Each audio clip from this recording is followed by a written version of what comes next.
My name is Daniel Mercer. I'm 42 years old, a retired U.S. Army Special Forces operator, and for most of my adult life I served in places most people only hear about on the evening news. After 20 years of deployments, I wanted one thing: peace.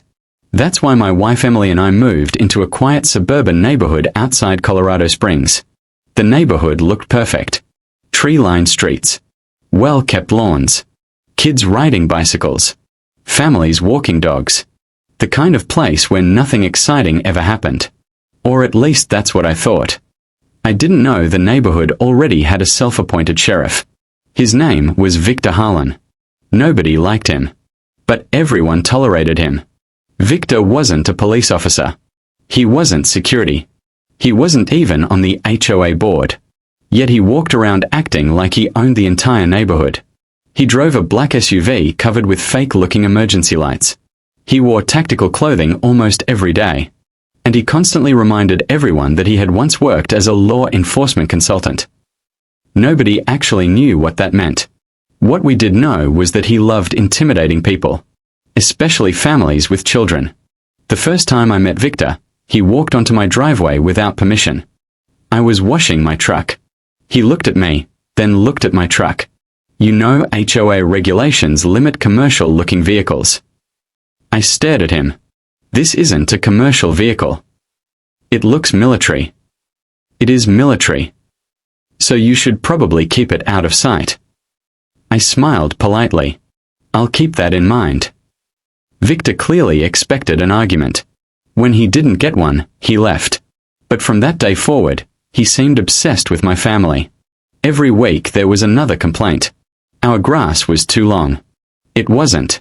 Our trash cans were visible. They weren't. Our mailbox needed repainting. It didn't. Every complaint somehow originated from Victor. Emily wanted to confront him. I told her not to. People like Victor feed on conflict. Ignoring them is usually the fastest way to make them disappear. Unfortunately, Victor wasn't interested in disappearing. And then he turned his attention to my son. My son Tyler was 14 years old. Smart kid. Respectful. Athletic. The kind of teenager every parent hopes for. One Saturday afternoon Tyler was riding his mountain bike with friends around the neighborhood. Nothing unusual. Just kids being kids. Around 3 o'clock my phone rang. It was Tyler. The moment I answered, I heard fear in his voice. Dad. My stomach tightened. What's wrong? Can you come get me? Where are you? Near the community park. His voice was shaking. I think this guy is following us. I immediately grabbed my keys. 10 minutes later I arrived at the park. The boys were standing near a basketball court. And parked nearby was Victor's SUV. Victor stood beside it with his arms crossed. The boys looked terrified. You walked over. Everything okay? Tyler nodded. Victor didn't. He immediately stepped forward. Your son and his friends have been damaging HOA property. I looked at the boys. What property? Victor pointed toward a grassy area. Tire tracks. I stared at him. Tire tracks. They rode bicycles across protected landscaping. I almost laughed. You stopped 4 teenagers over bicycle tracks. Victor's face turned red. This is serious. No, it isn't. I told Tyler to get in the truck. Victor blocked his path. That was mistake number 1. I calmly stepped between them. Move. Victor eventually stepped aside. We left. I thought that would be the end of it. I was wrong. 2 weeks later everything exploded. It happened on a Tuesday afternoon. Emily was at work.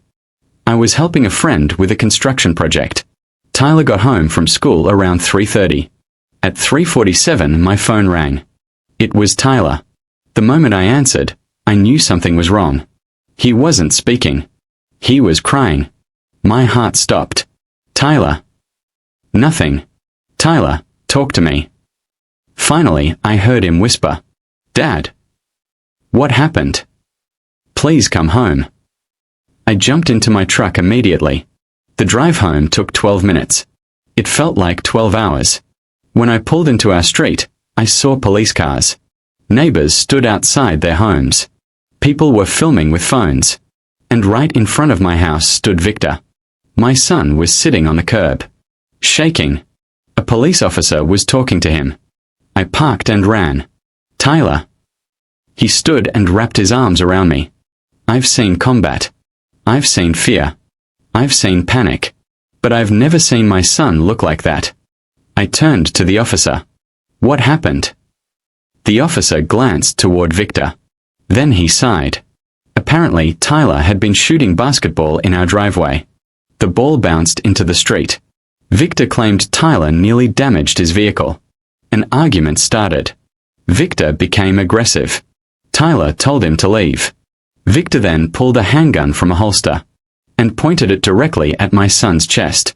For several seconds, everything inside me went cold. Not hot. Cold. The kind of cold that happens when training takes over. The officer continued. Several neighbors witnessed it.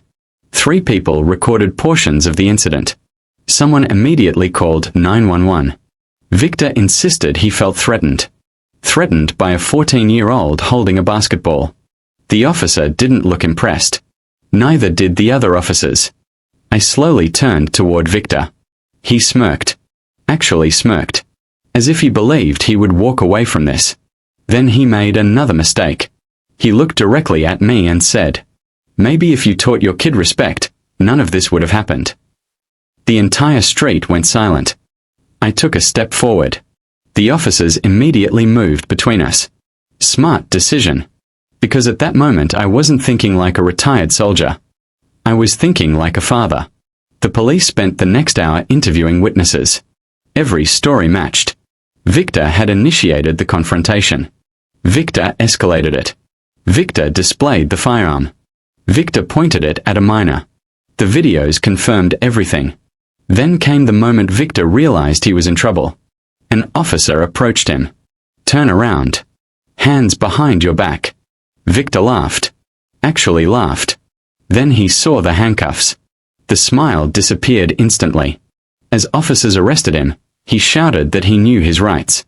He shouted that he was protecting the neighborhood. He shouted that everyone would regret this. Nobody listened. For the first time since we'd moved there, Victor wasn't in control. The investigation lasted several weeks. And things became much worse for him. It turned out this wasn't the first incident. Not even close. Several neighbors came forward. One family reported harassment. Another reported threats. A third reported stalking behavior. Evidence piled up quickly. Meanwhile, the HOA wanted distance.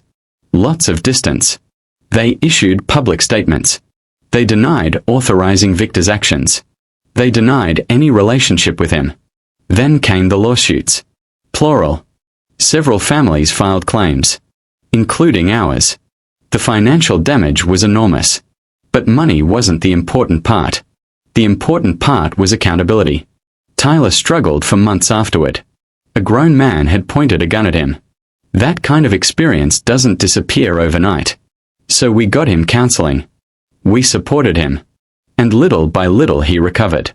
One evening, about 6 months later, Tyler and I sat on the back porch. The sun was setting. The neighborhood was quiet. Finally peaceful. "Dad." "Yeah." Was I supposed to be scared? I looked at him. Absolutely. He seemed surprised. "Really? Being brave doesn't mean not feeling fear." He nodded. "Then what does it mean?" I smiled. "It means doing the right thing despite fear." For a moment he stared into the distance. Then he smiled too. And that's when I knew he'd be okay. As for Victor, the criminal case didn't go well for him. The civil cases were even worse. The self-appointed HOA cop who spent years intimidating everyone finally discovered something important. Real authority comes from responsibility. Not a badge. Not a tactical vest. Not a gun. And certainly not fear. The neighborhood eventually returned to normal. Kids rode bicycles again. Families gathered at the park. People stopped looking over their shoulders. Peace returned. The very thing my family came there searching for. And every time I watched Tyler laugh with his friends in our driveway, I'm reminded of something I learned long ago. Bullies seem powerful right up until the moment they're held accountable. Then suddenly, they're not powerful at all. They're just bullies. And eventually, every bully meets the wrong family. The end.